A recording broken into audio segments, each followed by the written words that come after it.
Hello and welcome to the SBP Podcast, episode 36. I'm your host, Susie Botello, and you are listening to the voice of mobile film. We are live in San Diego with Anthony de la Cruz, mobile filmmaker, actor slash mobile filmmaker dad. All of the above. We met Anthony back, this is like the history, right? Going back to 2016 for a film festival. He's also a musician. So yeah, we'll just keep slashing titles here for Anthony. He's an artist, so he's everything. But he made a mobile film back in 2000, probably 15, right? Yes. Yeah. And he submitted it to our film festival in 2016, but it was a musical. Why don't you, before we start talking about your first film, then we'll talk about a little bit about your second film, a little bit about your experience having your mobile filmmaking daughter in the film festival as well. And then we'll talk a little bit about the Samsung version or the Samsung story of mobile film. How's that? Sounds interesting. I'd like to learn about Samsung. Samsung. Is that what you have? Actually, I would rather it be more not so much Samsung, but I would rather it be Android. There you go. You know, so I don't have a Samsung. Yeah. Well, and you worked before with an LG. That is what it is. Is that what it still is? Yes. Oh, awesome. My first one was with an HTC. HTC. So, but he's an Android guy. So that I am. And a filmmaker. So we'll have to talk about that. So share a little bit about, how someone like you got into smartphone filmmaking, and what is someone like you? No, that's a loaded question. So someone like me, well, interesting in a nutshell. I started out as a composer-musician, and that didn't go very well for me because you had to depend on other folks to get the plane off the ground, if you will. And we had a lot of crashes before we even took off. I did the whole record label route. I am on a record label now. But what got me into filmmaking, if you will, or movie making, I'll call it. We'll call it movie making because we're not doing film. Is that it was interesting. I was already getting fed up with the band situation because of having to rely on these people who thought they were professional and they were all but. And they were kind of caught up in the dream more than the actual work needed to try to get somewhere.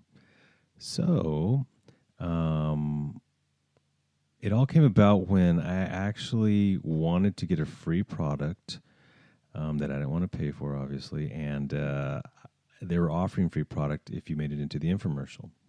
So I said, okay, let's go do that. And then I landed it, got in the infomercial, and I got my free product. But one of the things they wanted to do was film me for the actual commercial, and they wanted me to be filmed in my element, if you will, and I had a day job at the time that was not very exciting, property managing all kinds of commercial properties and buildings. And then I said, and now I'm in a band. And quickly they're like, let's film your band for the commercial. And I was like, sweet. Do we have an EP coming out? Let's kind of incorporate it all, a little free advertising, so forth and so on. And then it comes time to shoot the commercial. And, of course, my drummer decides not to show up because it was more for me than the band. And that ruined pretty much everything for the commercial. I still had my moment where it was just me, my interviews and whatnot, but my, environmental shots were not usable because... So there was a band quarrel, which is so uncommon in the industry, right? That kind of solidified and brought it home for me, going like, forget this. Yeah. I said, F this, which means forget this. And so I finally had enough, and I'm like, that's it. I left. And as I sat around thinking of what I was going to do, the thought crossed my mind, why don't I can see what else I can get, acting wise, because I landed that pretty easily. And then I, and you made some connections during... Not per maybe? se. No, I really didn't make No? connections then because it wasn't really a thought of what I was going to be doing. It was just more I was getting free product and I got a Yeah. free promotion for my band, my EP coming out, and then that didn't happen. Right. So I basically auditioned for a small part in a I guess it was a film school, student film, whatever. And I got it, and I did really well, and it was fun, and it was like, wow, this feels like movie making, and everything you see on TV. And then so I did another, and then another, and as that started to progress, excuse me, is when I'd already been editing, doing music, software, doing all kinds of stuff since the early 2000s, and I actually had a song in a movie soundtrack in which, the label I worked for, the musician friend I'm with, she acted in a film, and she's the one who actually was facilitated having a soundtrack, right? So that's kind of like, think about this 10 years before I kind of dabbled in Part of the mix in the salad there. Yeah, exactly. Yeah. It was exactly. And it was just like, I guess the seeds were planted back then, if you will, and I didn't realize it. And so as I started to do more and more, I'm curious about sound. I'm a musician. I'm a composer. I write, I record, I do everything, right? So it's like, what's the difference between film recording, right, and music recording? And, to me, the concepts were similar. Obviously devices were different and whatnot, but, you're not in controlled environments a lot of times filming like you would be in a studio. So, Right. yeah, there's some differences, but, I learned all that. And as I started becoming interested in that, I had music and I thought to myself, well, why not create my own video? So having fun, I had this little, this is before I even did a mobile thing. Okay. So the first thing I did was I had this Olympus camera, and then somebody gave me a cool little Kodak underwater, like MP3 type recording thing I could device. Okay. And so I really had this epiphany of one of my songs that, like, what if I just kind of piece together something for my first little music video, really just for practice, which is kind of what I did, I think, through the 2000 to 2010. I was practicing recording, doing all kinds of stuff. We're practicing, editing. And that was just me learning because I wanted to learn, It wasn't really about trying to get involved or do anything. It was just learn. And then when I started piecing together this music video, and I think it was like some Windows Movie Maker thingy that I threw together. I already had the recordings, the song I'd made that I made in, not to get too deep in the music part, but I made that interestingly as well, where my drunk friend came over, made some verses up. I recorded him playing some chords that he wasn't even hearing, and when I got done, he's looking at me like, is that what you're playing? I didn't even hear that. And I was like, don't worry, you're cool. You're in key. Goodbye. And then I rewrote the song around him, and then I completed this whole song, and I thought to myself, well, I can do that with the video, kind of same concept. So I started piecing together really pieces of videos that I already kind of started doing, and then I kind of pasted it into a story, and then kind of let it develop. And then when I had this underwater camera that I was given, that shot in like 720p or whatever, I thought, oh, underwater shots, what can I do with that? And then I created this crazy story, first person, you're following this guy through his journey, and you don't really see who he is. Things fade out as you're about to see who he is. And then at the end, I stuck this little camera down at the bottom of the jacuzzi, and I fell in, and I took those shots of me hitting the water and started messing with all kinds of like cool effects and whatever. And there was my story. Well, that is what led me to making a mobile film. I was wondering when you were going to get to that. Yeah. Well, now that you know how I kind of came about my whole background of making things, then the thought goes to, with these phones now, shooting in 1080p, what if I just do a music video? Much like I already pieced together with different little cameras and whatever, but out of my phone, and I was into HTC, and they were great cameras and all that other stuff. And so I had a friend in a band, actually the drunk friend who came in singing. He's a drummer, and his band was kind of putting stuff together, and they're moving on up, doing their thing. And I thought to myself, you know what a great way to practice of shooting a music video. All I did was volunteer and say, hey, you know what? I want to experiment doing a music video with my phone. I go. Had you heard about anybody else doing that at the time? I really hadn't. It was just more on getting content to edit than it was about what I was using and doing. Okay. You know what I mean? Because remember I told you I was piecing together stuff. Yeah, you're experimenting. Yeah. So now I thought to myself, wow, why not use this camera that shoots in 1080p? And, and so then I basically decided to do what I did before, only collecting footage on one device of my phone. And so, and actually, I'll let me take one step back.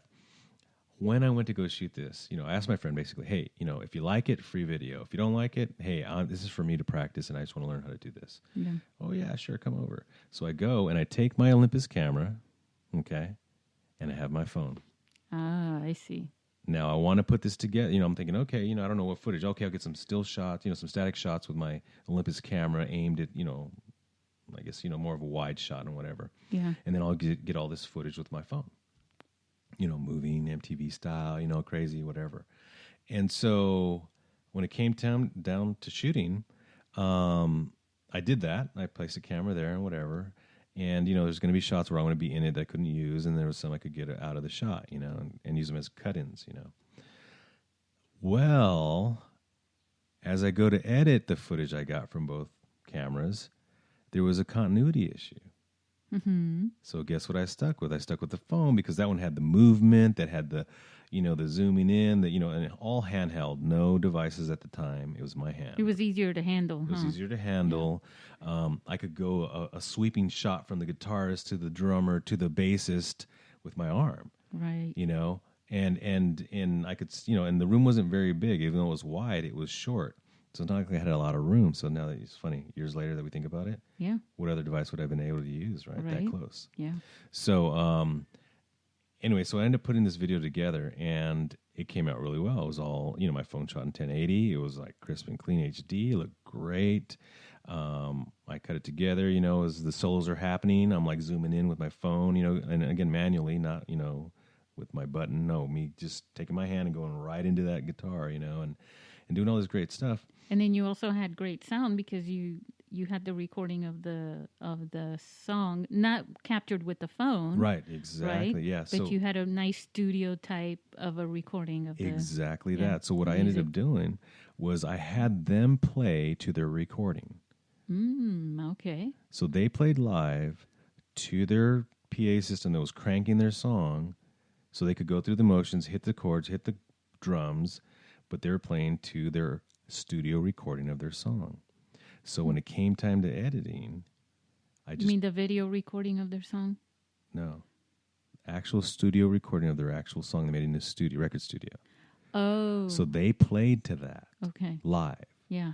So their footage was going to be in time with this track. Okay. So all I had to do was remove all the audio and drop the track into place, and they were playing on time to it because that's what they played to.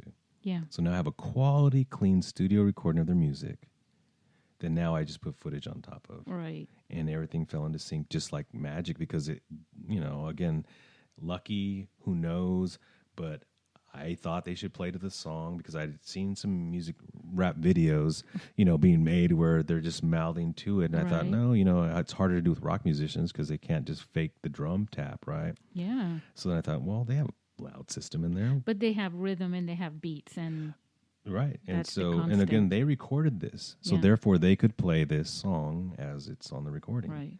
Now live, you're going to come off, you're not going to stay on beat, all that, right? So as long as they had that to follow, it was like clockwork.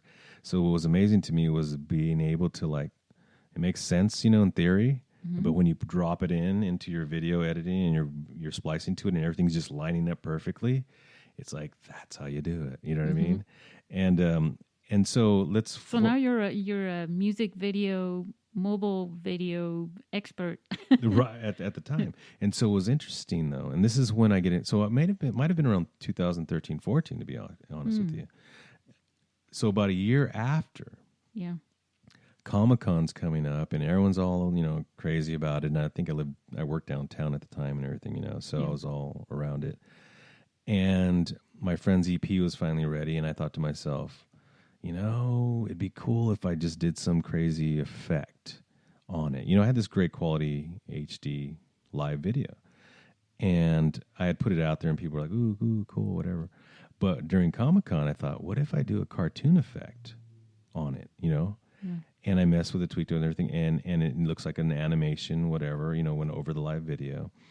And when I tweaked that out and it looked amazing, I mean, all I did was really add a cartoon effect to it. It's the same video. It gave it another life. Yep. And then that's when I don't know how I came across the International Mobile Film Festival, to be honest with you. I can't recall. Well, we're in San Diego, so well, of course. I mean, but it was the timing of me doing that. And then 6 months to a year later, I see the Mobile Film Fest, and I'm thinking, well, I wonder if it qualifies because it's still within the year of, when, what your parameters were. Yeah. And I submitted, and lo and behold is when everything opened up, is when I became exposed to everything mobile by going to the International Mobile Film Festival. Yeah, and you were, see, a lot of people think the International Mobile Film Festival only wants films that look like, cinematic and all this stuff, and or not, just so you know. Like, if you're scared to submit it. You just don't know. It might get selected. And I remember when I came across your video, and I saw it, and I thought, admittedly, I can actually be honest with filmmakers and just tell them it's not the best thing I've seen, but you've got, as a filmmaker, luckily for me, I can see the potential in people by looking at their videos. And I thought, he's got potential there. And I think you said it, that this was your first film shot with the phone and stuff like that. And I thought, he's probably going to take this so much further. Plus, he's experimenting. There's all these reasons that I had. So I selected your film. And then I remember, because you were in San Diego and you were, I was asking you if you were going to, it's like, you must come to the film festival because there are people from different parts of the world that come. But you're right here already, so I wanted you to come. And I spoke with you on the phone. And you went through that entire process of how you made your film and your thought that, I can't believe I made it to your film festival, right? Yeah, I mean, because it wasn't even like my goal when I made this. Yeah. It's something I'd already made just because of my own curiosity and, and quest for knowledge, and everything. And, when it fell into place and then you chose it, it was kind of like, oh, okay. And again, it wasn't even like I was even still... it wasn't in my mind to, I'm going to go make films now. No, it wasn't until I attended the festival to see other examples, and see some really professional looking, really creative videos that, to the ones you mentioned, that weren't professional. But it didn't matter at that point. I saw the spectrum and I was like, whoa, okay, what can we do with this? And in the meantime, I was pursuing acting and my career was literally developing, so again, all these things are going on at the same time because that's how I operate, right? I don't just do one thing. It's one of the reasons why I do that, because like you said, the spectrum, the diversity in the films, where when people come and they see the films, they may see something extraordinary and say, I don't think I'm at that level yet. Right. But then they'll see something that they'll go, I think I could do something like that though. Better. And, or even better. Yeah, exactly. So you get inspired. You're like, I want to be a part of this then, right. And I want to come here and get this whole, and plus you made friends, right? Yeah, no, exactly. That's where I met my lead actress for my second film, Lizette Ben Ray, who's an amazing artist herself, an actor and filmmaker. And I did get to meet not only her, but international people that were amazing as well. So, again, go back to the spectrum. Well, you have this European influence and their way they did what they did. And then, Lizette did hers, which, she was an artist, came from that angle. Mine was more of a music angle at the first, so then after that, as you actually get exposed to more people and the whole concept, if you are paying attention, you'll realize that, it's story making, and that's one thing I picked up that first year. Because again, it was not my intention. I made a music video because that's what my need was at the time, and then all of a sudden you realize that, oh my God, you can tell. Yes, it's story making. Wait, it is like real filmmaking. Only you're using your device, so apply all the same concepts.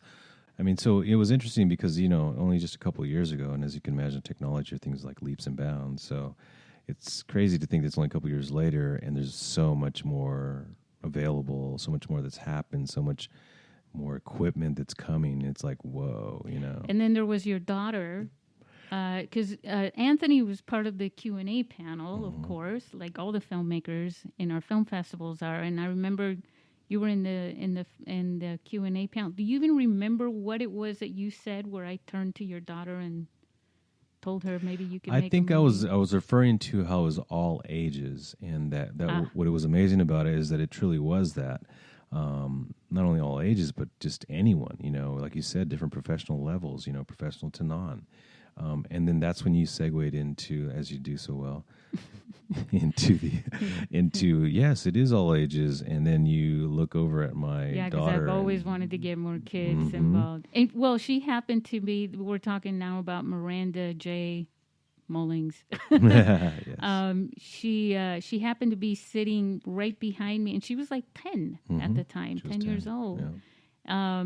And actually, the funny thing about it is, she turned around and she submitted a film to our film festival as well as you. So you were both sort of in competition with one another. What was interesting is that, at home, that's when the wheels started turning, and then I get home and she says, Dad, I think I'm going to make a film. I was like, go for it, and then when she got done, one thing that's amazing about my daughter, and some people say that that they pick up from you, or they learn from you, whatever, which may or may not be true. But one thing that's amazing is that we talked about this. She had a little bit of a problem with the phone she had because of external issues, not us. But anyway, so she was really kind of stripped of what she had to work with, but didn't stop her from working on what she was doing. So she used what she had and still put out something that was really, she to me, persevered. amazing. Yeah. And that's with anyone. I mean, that's what this whole thing, when I was, piecing my first video together, it was like just using what I had.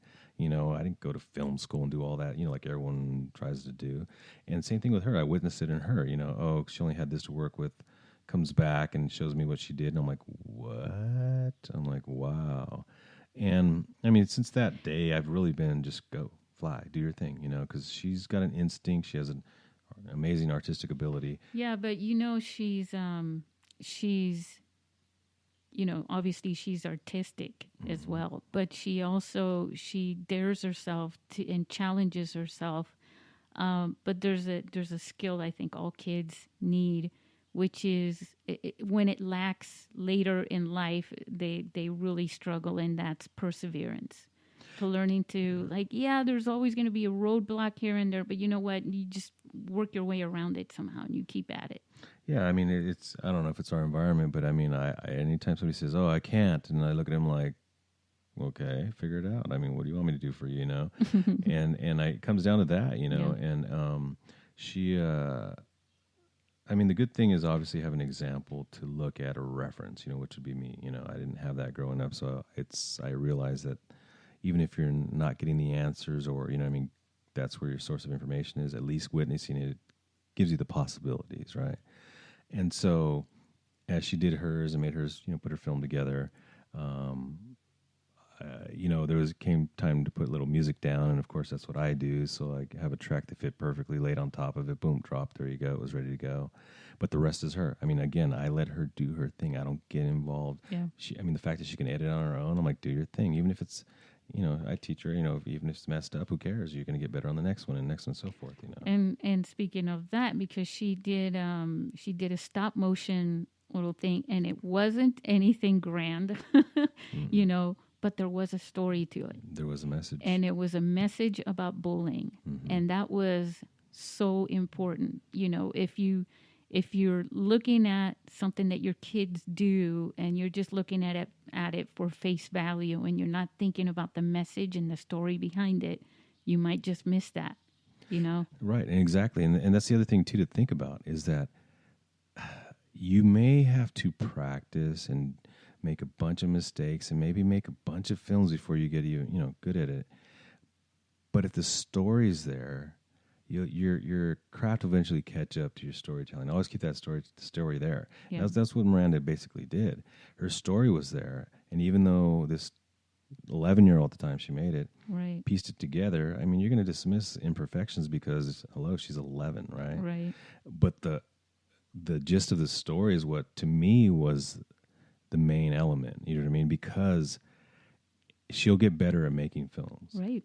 If she hones in those storytelling skills, like she showed right off the bat, was like, keep doing it, you know? Yeah, and she couldn't even believe that it got accepted because she was thinking about, she was judging herself and criticizing herself at one, of course. Right.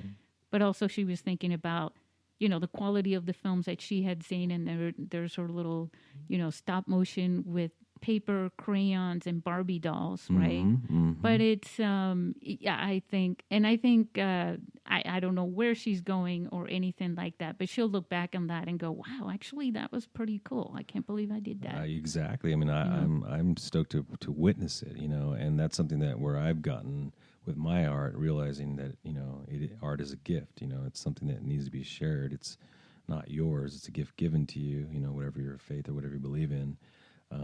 It's been given to you and you got to share it. Well, with her, I pretty much all I can say is the only thing I've done for her is give her an environment to create. That's it, Yeah. And if she needs you've given her space. Basically, yeah. I mean, if she needs any technical information or, Oh, I have an idea. Speaking of segueing into thing, and now we're talking about space. What about the space you both shared on the red carpet? The fun part, right? That of course is fun. I mean, that's something that I'm a little different where, I get to do stuff like that as an actor and whatever, but for your own film, you can't do that in the regular world. But it's not to be dismissed. I mean, think about, my child being next to me doing her own film. It was kind of a surreal moment, kind of like, amazement because, you're experiencing it yourself. Yeah. So, and at the same time, somebody on the right of you who's related to you, your child, whatever, is doing their own experience, and you really can't watch them because you're too busy doing your thing, and so it was fun for both of us to go through it. And the moments I could catch, when I'm not talking as I do and whatever, I got to witness it with her and really be part of it. But it wasn't until the following year, which I don't want to jump the gun or whatever, but I didn't get my film done because of my schedule, but she got hers done. And I got to be a dad on that time around. Yeah, that was kind of cool to not have to really worry about myself or promote myself or, talk about myself rather than watching my child do her thing. Well, from my perspective, too, watching you both, she was 11, but she was networking. Yeah. She was networking. And as a matter of fact, Brian Hennings, who won first prize this year, last year he was in our film festival as well. Mm-hmm. And we had, our first interview, in the podcast. And we were talking about the storytelling part and about kids and, and everything. And he brought her up. He was impressed with her. And he was saying, can't wait to see what she comes up with next year. And he was specifically talking about Miranda. But one of the reasons why he was doing that was because it was just for the same reason why he was bringing up the other filmmakers. He networked with Miranda. He got to meet her as, I wouldn't say a 100% equal, because, he's an adult married guy and, Miranda is an 11-year-old. But he got to meet her as an equal as far as creativity, filmmaking, and in the film festival world, right? Yeah, I believe he's a professional in filmmaking, outside of this, but he's a writer more than anything, though. But I'm just saying, it's part of the whole process. Yeah, that's where he comes from. Without writers, we can't talk as actors. Where the story. That's where the stories come from, right? Yeah, that's where they come from. So, and you're right. I mean, because essentially she's a writer too, so she has that connection. She can speak a direction. Yeah, well, obviously, she was there with your family. She's got sisters and, and your wife. She was there in 2016 for a reason to support Dad, right. And why support that? Well, because they look up to you, and they look up to what you do. Outside of what you do on a daily basis, you also find the time and you work, you're an actor, as well. Yeah. And to do the filmmaking part, of course you're a musician too, but then, then the filmmaking part comes, and they got to see Taylor there, very young, and the pitching that I was doing to get more kids involved, Right. and inviting them, opening the doors. I think all of that combined was what really inspired her to say, maybe I can just do something. No, I really think. Door. Yeah, no, it's funny that you mentioned that, because and I'm just kind of making the connection right now. Is that not only do I provide the environment for her at home to be a creator and be creative and do whatever, you're providing an environment pretty much for the world, Miss International, for creatives to get creative and communicate and like you said, network. But the point being is that's an environment for anyone to learn and dive in and progress or be part of it or not. But I mean, honestly, I think, much like I try to do for her, you're doing that for the international community. So, also, thank you. It's also an opportunity to help people feel, because, let's face it, if this was Hollywood, it does have a lot of pressure to it. You're not really so comfortable walking into a room where it's all Hollywood people and the Hollywood scene. You've seen this in the movies. You come to this film festival, it's a little more personal. I get to see that from a different angle, obviously, as an actor, right? Yeah. And, I don't know. I guess at that upper level, there's a political angle to it. There's networking is the same. Yeah, you got to network. And, there's commonalities, but then there's also a different level of, I guess, this image that's been created, where here it's almost like, how would you do it if you didn't have to do it that way? And here you are. It's open to everybody. It's fair game. It's, the same concepts apply, but it truly is open to everybody. It truly is fair game, Well, just talking about the money aspect and the funding aspect, it's one thing I've been thinking about a lot lately, which is the fact that it really is your story if you own it, and you really own it if someone else isn't funding it, that you owe to, True. And I think that's one thing that I'm seeing a lot more of, especially online, that people are able to own what they create, their content, because they're not somebody else is not giving them the word on it, basically, funding it and all that. Especially if you're doing it with your phone, if you decide, I'm going to share this story, I got this really cool idea for a story, and I'm going to share it with my phone because I just found out I can. So I'm going to go and do it that way, and that's how you put out your story. Now all the decisions are yours, for the most part. It's interesting too. I mean, exactly what you said, but to what's really going on, and you're in tune. You do your research and you're plugged in, but all these kids, including my own, are all about YouTubers, right? All these YouTubers, and they're generating incomes, and it's pretty crazy, right? Yeah. Well, to me, that's essentially where we are. Okay, prior to the film industry being affected this way and going through what it's going through, it was music. If anyone remembers the word Napster, right? It shook up the whole industry and really toppled it the way we used to know it. There's not much different that's starting to happen with film. I think I'm fortunate that I experienced it through music. Yeah. The what used to be the norm, the structure of how everything worked, literally get toppled. And I see the film industry going, I saw it happening there too. You know what I mean? As I met you, as I met different people involved, as I started learning about YouTubers, and I don't get it because I'm not that age. I mean, I get it to an extent. I don't get it like, what the draw is, but I get it how it works, so it's a tool. You know what I mean? So you can't deny it. You know what I mean? You need to learn how to use it, right? Yeah. And there's something I just came across that I thought was really interesting. I think kind of capsulizes what's really happening. Is that there's something I came across where it's like a lot of do-it-yourselfers is coming out of this whole, I guess, self-publishing, I just saw somebody self-financing. Seriously, I saw somebody. Yeah, like you said, the crowdfunding. Even just going to crowdfunding, exactly. Exactly. I need to everything, and this is the way I saw after your festival. The way I saw filmmaking. Yeah. If I'm playing the same concepts, using equipment, it's not a big old fancy camera, but it's shooting in the quality that everyone else is watching YouTube, computers. Our phones now do 4K. Your computer, not very many people watching 4K. Right. So guess what? You go back down to 1080p. Plus, on top of that, you can still share it on a big screen. You can exactly. That's the big deal right now, because to me, it is about sharing your story. So you want your story to get to more places. Yes, it can go really far online or on a phone. You know what I mean? But it's also about being able to say, oh, I have an opportunity. You can put it on television, in the broadcast.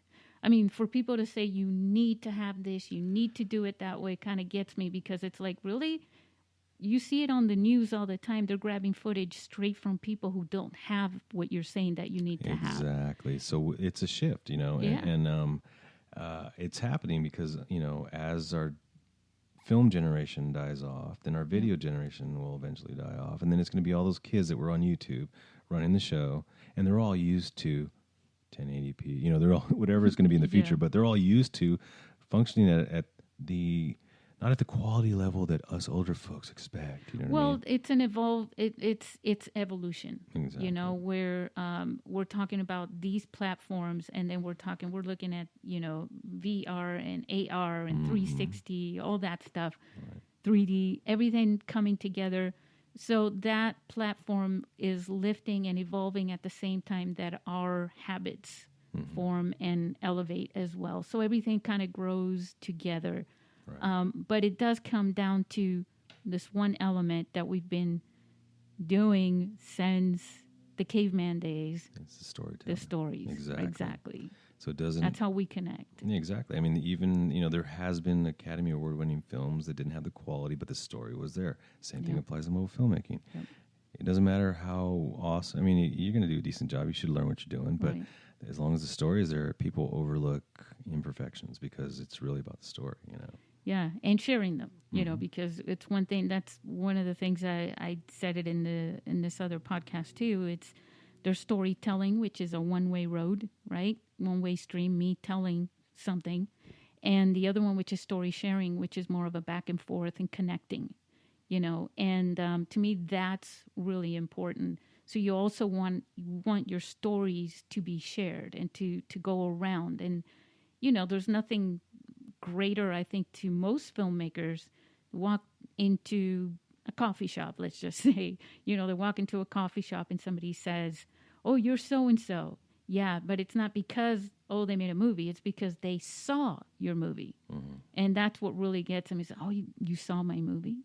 Mm-hmm. It's like that's a different level of fame that a director goes to. That's true. I mean, well, you know what's interesting, too, that I'm finding is that, I mean, at least for my needs, I guess, but it applies because, I mean, it goes back to these YouTubers, right? Is that you have to self-promote. You have to be, what's the word I'm looking for? Back in the day. You have to brand yourself. Yeah, you have to brand yourself. But back in the day, an actor, whatever artist, had a company doing that for them. Mm-hmm. Okay? And going back to do it yourself now, like we were saying.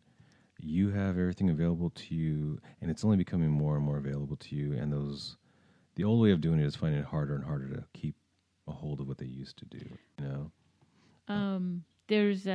we wanted to talk to people about using Androids. Oh, yeah, that's remember? Right. Mm-hmm. So talk a little bit about,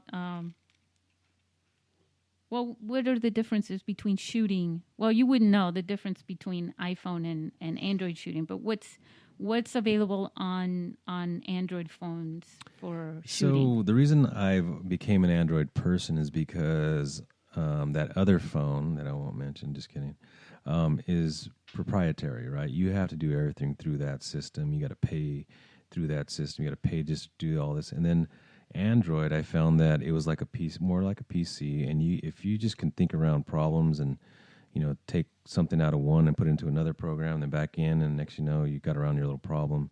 To me, that seems a bit more along the lines of how I like to work. So that's why I immediately went to Android, because it really was more of a what's the word? Integration thing with PC, because I was working on PC. In my early years when I got into creativity, I worked on a Mac when it was a little TV, little like robot box thing. It was really small.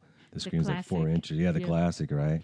And yeah, to me, that was the most amazing thing in the world. I went to advertising school going, oh, yeah, I'm going to do, but somewhere along the line, I ended up on PC, learned how to navigate. I think it was through my audio editing years of learning to get around issues that I liked it for that. And so therefore, naturally, when I went to film, I still liked it for that because I was able to use applications here, applications there, cross them over to make what I wanted to do because they couldn't do it on their own. This app wouldn't work, but if I threw it into that and then do something different with it, I could throw it back in and then that would work, Right. So there's just experimental stuff that, like you mentioned, I was doing early on. Well, with Android, I had mentioned I had my HTC. I shot that video in 1080p. I don't know that iPhone was having that quality at the time. Well, the one thing that also caught my eye when you first showed me your phone, right? Because we're talking about toys now, okay, guys? we're beyond the story. I think we've already proven that we're into that. But there's this other, fun part, which is the tools, the gear, the toys. And I remember when you showed it to me, just opening up the audio element for the microphone. Yeah. And you had different settings for microphones that you had. You could do shotgun, you can do condenser, you can do, all the different waves and everything like that, which on the iPhone, to this day, it doesn't have that. Not something that you can control through the app on the phone naturally. Right, and that's what I mean about proprietary. You have to go through their hoops and, jump over their bars to make it work, where here, it just, it's just, I don't know, it's not proprietary, I guess. But, so, going back to the HTC thing, the reason why I ended up with this phone, it was by accident, or just happenstance, I should say, is that I made that video with the HTC. It was awesome, quality as far as, was there at the time. And I went back for an HTC. However, my phone company did not have one. They didn't have the new ones yet. And I'm like, oh, they can do this now, and come on, and they didn't have it. And so the sales guy goes, well, here's this. It's supposed to be really good for filming and whatever, and da-da-da. And, and I was like, all right, let me see that, right? And then I started looking at it going like, oh, wow, it has options that are already in this phone that I hadn't seen anywhere else, right? Yeah. And it was even a little bit more than I was looking for as far as, capabilities. And I thought, well, okay, cool. Let's, fine. That's my only choice, and that's the closest thing in quality I'm going to get. I think it was in 4K, or I'm not sure if it was 4K yet.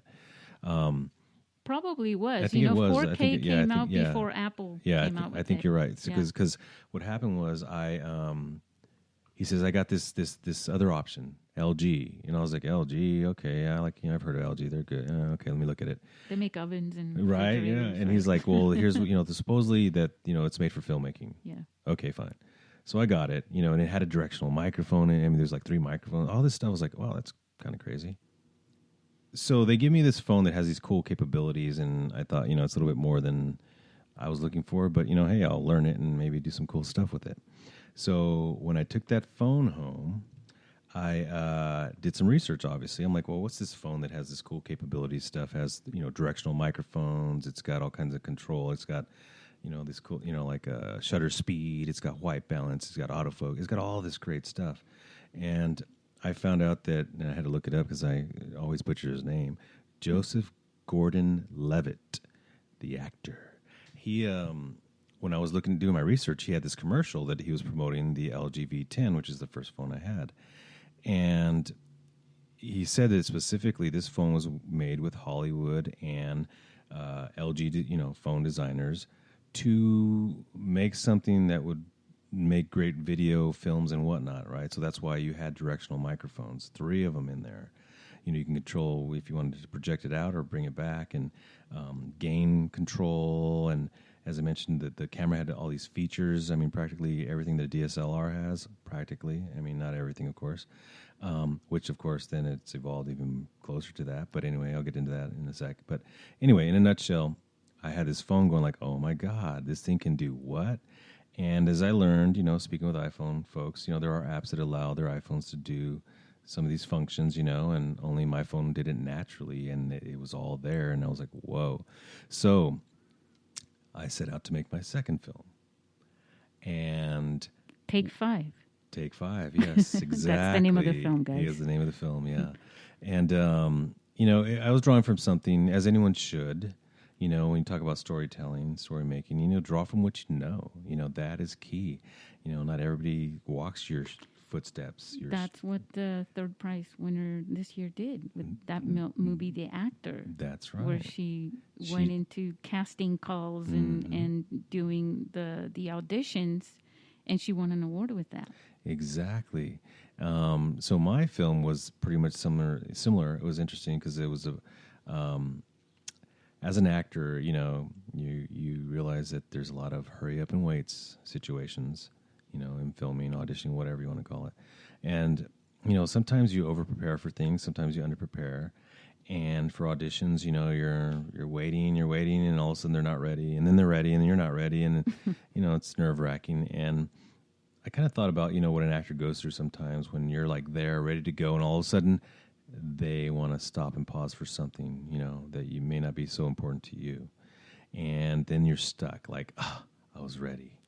And now you got to kind of like you're battling your own demons in your own head because now you're frustrated and then you're having your own conversation in your head. And then you got to somehow like put that aside and come back. And now that experience of making a movie, like that was different because before when you made your music video, that was an experience you had you were experimenting, you weren't putting that much. Then you have to work with the audio, which is a whole different ball game.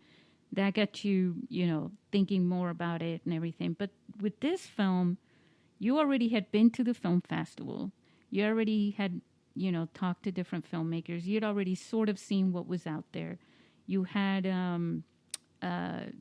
some idea about what your intention was outside of the story. I want to make this film. I want to turn this story into a film.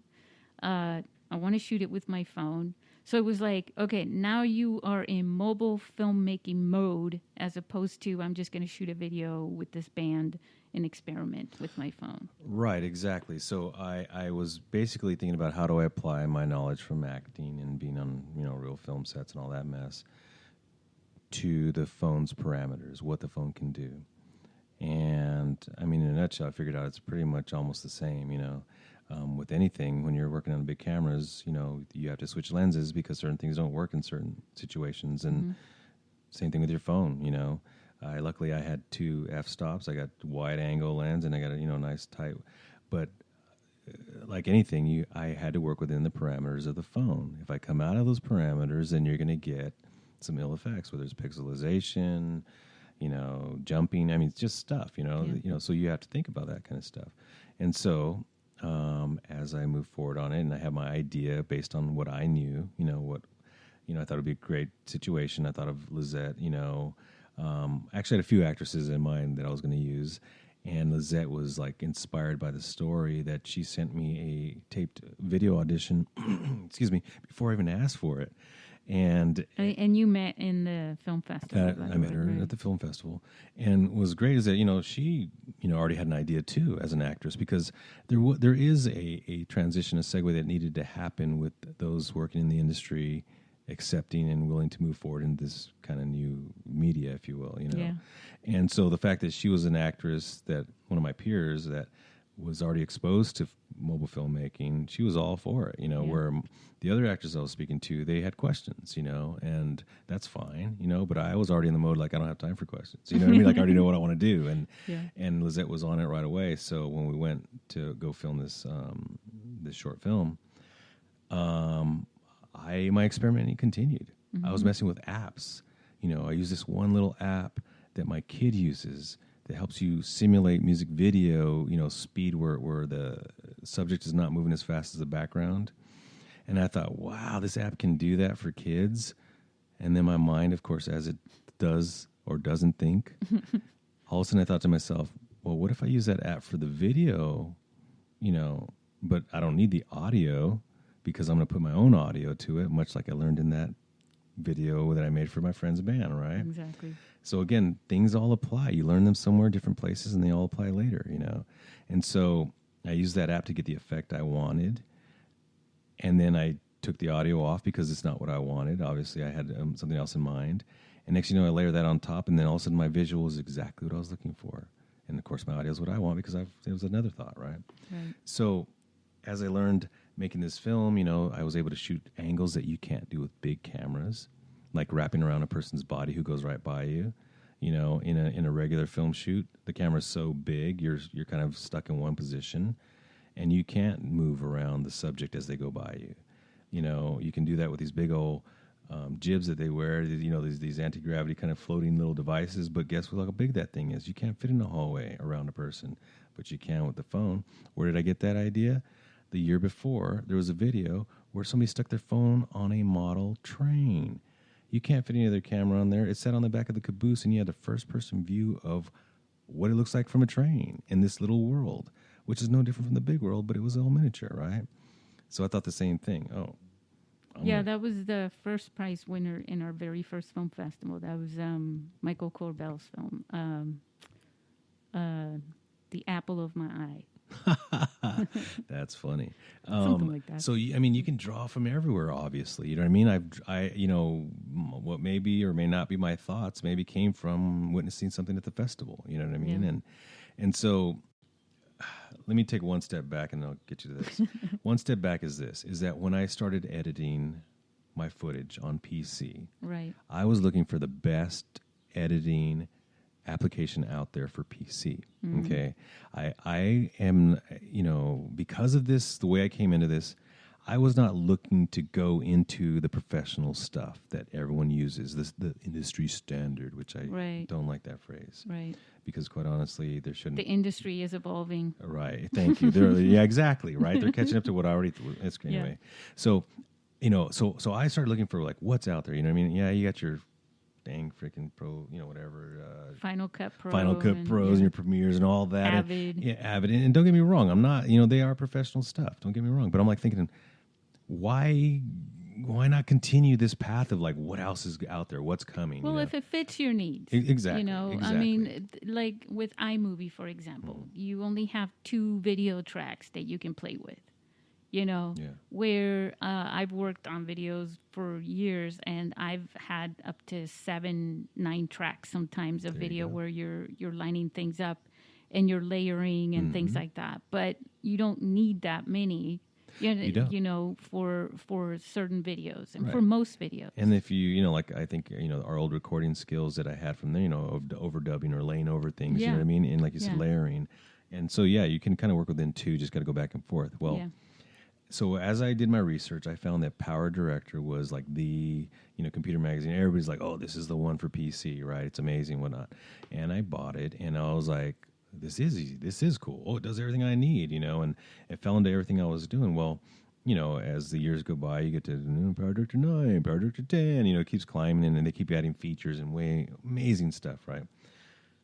Well, as it would have it, they have a phone app. Right. That almost does 80% of what the big app does, right? And Premiere does that too. From Does it? Adobe, Okay. They have a Premiere Clip that's also for the phone. Oh, wonderful. So a lot of them are doing that. And there's some newer ones that are apps for phones that are actually coming out with desktop versions at the same time. Oh, my God. I'm telling you, this flip-flopping whole left thing and right. is just evolving. So, but you were just showing me something really cool with the So Power Director, they came out with their phone app, and I was like, no way, let me see this. And oh, my God, could you do almost, what the phone can do? Right. And then each time they upgrade and they keep adding things to you. Once you purchase it, they whatever add-ons they're doing, you get them for free, right? Your app's growing and evolving. Right.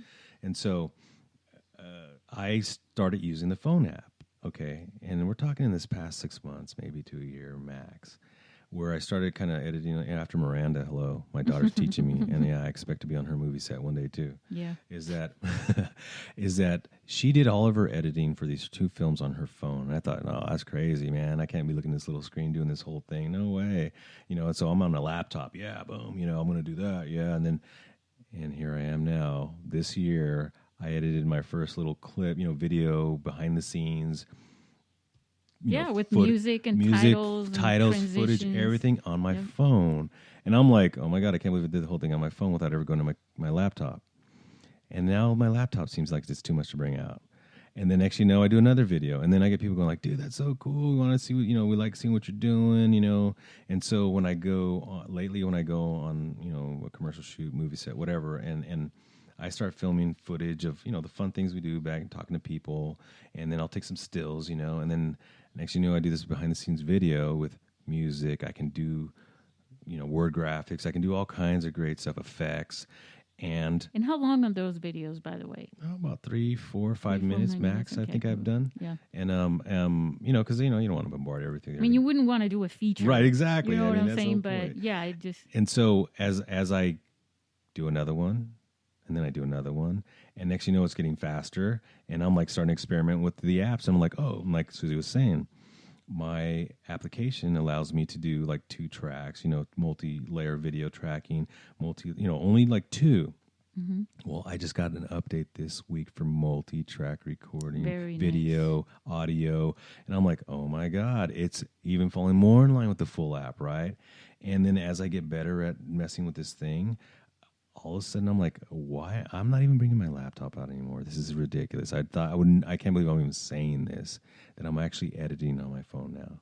That's awesome. And it's coming out like I would do it on a big old laptop. Yep. Big old. It's big old, right? Yeah, right? right? It's like, Desktops, when you're comparing laptops it are to too a big phone. now. Remember when just having a laptop was so awesome? It's like, I can't wait to have a laptop, Of course, they were like 4 inches wide, thick, and they were still heavy. And so and now they're getting lighter too. But yeah, no, it's cool. What Anthony was just showing me was a video that he's composing for somebody. He's editing something, and the footage wasn't shot on a phone. No. But it's being edited on a phone. And when you see this, you would not know what I edited it with. So that's my whole thing. Is that and it's funny because there was a bit of a stigma going on from professionals having to accept where we're headed, right? Yeah. And if you don't tell professionals what you did it on, it doesn't even come across their mind. They don't even think about it. The moment you say phone, they're like, what? And suddenly their attitude changes. So let me ask you something really quick. And then we're going to have to end the show. Just for our listeners to get, some good stuff out of this. This is the app that you recommend. It's called Power Director, right? Power Director, yes. And it's only for Androids. Only for Androids. It's at your Google store. They have a free version. Have fun with it. And it's not even expensive. It's under $10. Yeah, there's some limitations with that, which means that you can the export is only 720, right? On the I believe it's 7. Yeah, you're right. Yeah, but honestly, that's still okay. I'm just letting you know because when I first started the film festival, I can attest to this, that films with 720, HD, which is the beginning of HD on the resolution, will still play on a big screen. Right. And I believe it's actually, okay, so the free app, obviously, they try to limit it so you can buy it, right? But right. Trust me, it's under $10 when you get and then when you buy the app, you can edit in 4K. Okay, that's what I do now, right? Yeah. You can put out 1080p and 4K if you choose. Right. It's up to you. But anyway, so the cool part is that, when you get the free version, there's a little logo on the bottom, right? Yeah, we're not going to tell people to crop it out. No, though, because, I know. We don't want to get again, Andrew. See, trouble, I found a way around that. You know what I'm saying? That's what I do. So anyway, but it's $5, right? Exactly. It was like that's no $6. And is it a month or is it one-time purchase fee, yeah. and they update you as it gets updated. And the cool part is that then you get output 1080p, 4K, the logo goes away, and now they've added multi-tracking. So you get all the updates for free on top of that. That's awesome. It's the app that keeps giving. So then now, what about did you ever use apps while you're filming? I know you have for special filters and effects, exactly. But are there any apps that you've used to say do rack focus or exposure or anything because like my that? phone does all that, right? I don't have to do any of that. Yeah, see. My phone has the capability of like a DSLR camera. Yeah. Where you can get the focus screen where it's all green and it's like this green thing comes across to show you where the camera's focusing. My phone does that. My phone has a windsock. Okay. Yeah. It's it's ridiculous. So the LG starts you off with like amazingness, right? Yeah. And then, so you can limit the apps you need, but it goes back to what you said, preference. Yeah. Find your favorite app. What app do you use to do cool pictures with? Well, honestly, to me, I mean, I don't like using apps because it's adding to the memory on your phone, and not everybody has, you know. Let's go back to LG again. Right. That allows you to have an external memory chip in it. Yeah, well, that's the thing. Well, unlike the iPhone, yeah, you can't open it up. But I mean, it's still okay. So there's memory and there's space. You know what I'm saying? Yes. So just like, I mean, like RAM memory. Yes. So that's for processing. So here's what I've always done, and I've maybe it's because of my audio editing back in the early 2000s. Yeah. Is that I only use my device for function. In other words, for processing. Right. I may put something on it for memory, but I dump it. I never leave. Right. Why? Because I don't want my quality of processing to go down. Exactly. So I use external memory stuff. Keep it separate. You won't have a problem with your device for a long time, if you don't bog it down by using its memory. Yeah, and again, it depends on your phone. So if you don't have a phone that's the best, because you can't, you know what I mean?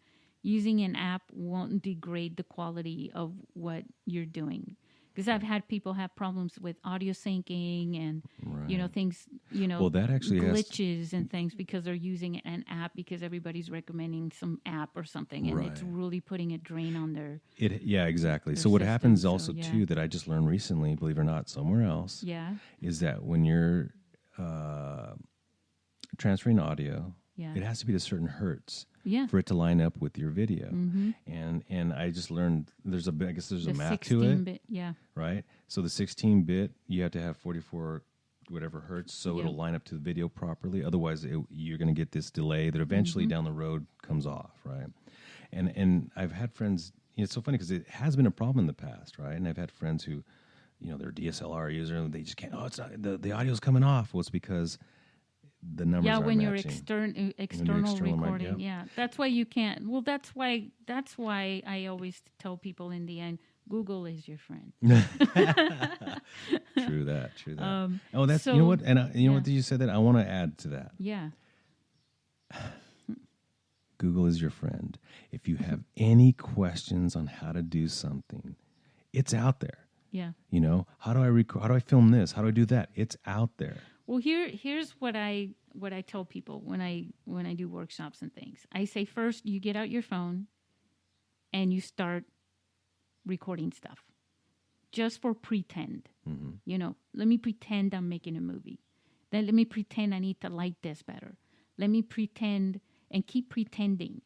And then because what happens if you go to Google and you enter making movies, how do I make a great movie on my phone? You're going to enter the jungle of mobile film. Right. So right now, when I first started this, there wasn't any information out there. It was back in the 60th page of Google search. You'd find something in a forum that you have to test, and you'd have to go back to the store, all kinds of things. But now there's so much out there. You're going to start to believe that you need things that you may not need. So exactly. I tell people, check it out, start recording. You actually start doing things, right? That's how you're going to get your experience that way. As you're gaining your experience, you're going to find out what it is you really do need to search for. So you're practicing and your audio is coming out and it's doing something like that. Now you know how to Google that. So your Google is more focused on what you need. You find the answer quick, boom, I got that. Now I'm going back to this, got another problem. Okay, I'm going to Google, but I'm focused. Right. Honestly, I strongly encourage this. Start out with free stuff. Definitely. Go learn on free stuff. Actually, the freest thing you have is your phone. Yeah. Just turn it sideways, hit record. I would say go into the settings just to make sure that you've got the highest quality at least that you need to set, or just let it go. Just don't even mess with that. But just start recording, and then bring it into a bigger screen. and see what it looks like, because you'll notice things. You will notice shaking and things like that on a bigger screen. But then go from there and definitely go for the free stuff first, because what makes an expert? Experience. There you go. So and you don't have to spend a lot of money to get started. Like I said, use all the free stuff. Get it all good. Because trust me, once you get it all down, you'll be like, okay, I need more. And then you might buy something that has more features, because it's like, okay, I'm ready for that. So I want to give the listeners a little treat here. I'm going to put you on the spot. We're going to play a little game. And so I'm going to give you 20 seconds. Okay. And what I would like for you to do is, in 20 seconds, I know you've acted in a lot of films, big and little, television, things like that. So in 20 seconds, I want you to name every one of those films that you can remember. Oh, my God, really? Yeah. Shoot, okay. All right, ready? This is your rap sheet. Wow. And go. Terms and Condition, The A-Hole Story,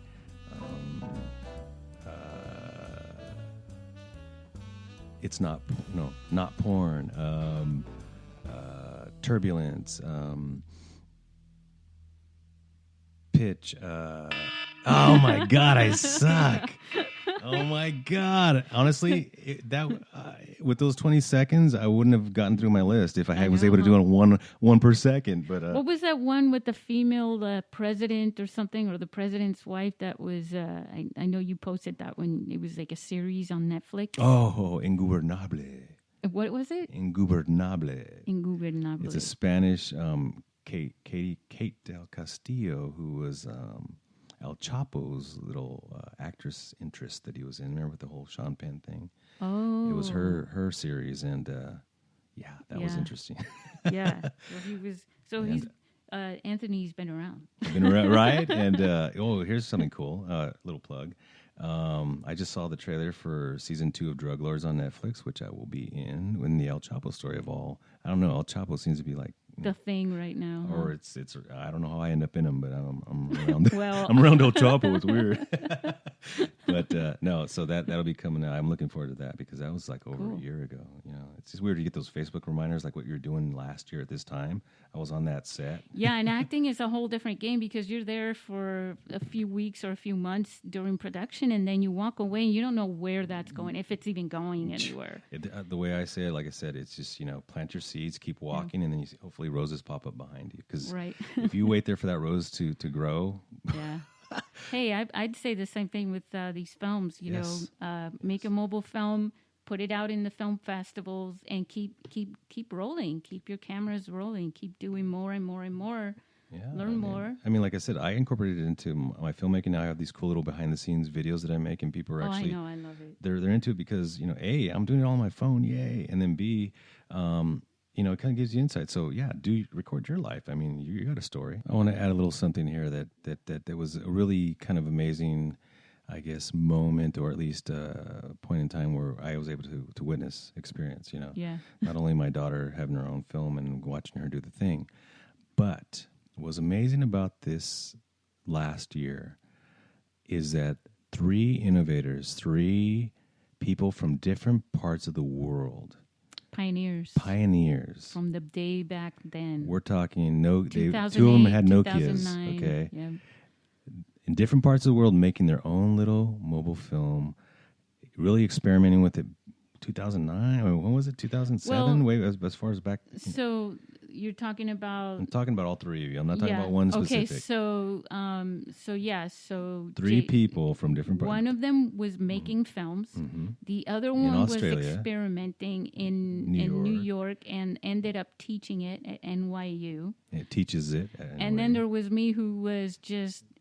I don't even know. I'm madly in love with this whole thing and wanted to give the opportunity. So that you had somebody teaching it, you had someone creating it, and then you had me creating the platform as a live venue. All different parts, and then it came together just kind of by I know by chance almost because I know Jace wanted to be here, but then what's his name? The professor, I can't remember his name. Great, Carl. Yeah. Carl. DoorDash or something like that. He was just coming through at the right time. It's like, yeah, he wanted to show, and to have them all three there. Yeah. You know, she talks about community and all that. I mean, think about that community, how wide it was. It was a tripod. It was they're coming together, Yeah. right? So when this idea came about, you know, kind of really growing San Diego a little bit, you know, we got plenty of people here, you know, come on. And the idea of creating a contest. And connecting everybody from all over the world to the people in San Diego. Exactly. Because that's the thing that, I mean, we're in America's finest city. Yeah. I mean, I know it's self-proclaimed or whatever, but that's the reputation that we have. And to have one of the pioneer film festivals like this, you know, where you're putting it on the big screen, people are coming from different places for it. To have it here in San Diego, it's a great, beautiful place to have it. But to have the people from San Diego, honestly, they just weren't a part of it, really. They weren't. Yeah, I mean, with the exception of you and Lizette, and now this year we had Anthony and Pamela, who were also in our podcast. Who's not in our podcast, guys? But to have everybody, to grow this more and get more people involved and to connect with everyone. And all ages. I mean, any kid, any Mickey, father, Mickey is from any San age, Diego. right, Yeah. exactly, can get into this contest. And I'm going to drop a seed for those professionals who aren't ready to make that segue. Go look at the new red iPhone coming out. And it's still evolving. They haven't released it yet, but let me tell you, it's... The day has come when the cameras when are the making cameras phones. are making phones, right? Exactly. So, you know, don't think, you know, everything's going to happen in the first shot. But let me tell you, doors opening. That's right. Hey, listeners, if you want to know more about this, go to mobilizestories.com. That's about the community. Follow Anthony. Well, the International Mobile Film Festival.com is the other one. But give a shout out to Anthony. Tell him you heard about him or heard the podcast, as long as it is. Sorry to go overtime, but there was a lot here. Anthony, where can people follow you? On Instagram, you have your ad. Yeah, on Instagram, I'm at anthonydelaCruz.artist. And actually, Facebook? the easiest way, just go to what I call my web hub. There you go. www.anthonydelacruzartist, all one word.com. And then it'll take you to everything I do in different sections and all that. So. Yeah. Or you can even just Google Anthony De La Cruz Google San Diego. That's right. It saved me at the border after filming. It was cool. That's right. Right. That's another story for another podcast. Know, yeah. Exactly. Or maybe if you come to one of our events, you can share it there. Yeah. It's always fun to talk. All right, everybody. Thanks for sticking around and listening to this. I hope you got a lot out of it, especially for all of you who have Android phones. You got a lot of great information, and I hope you're inspired to make your movies.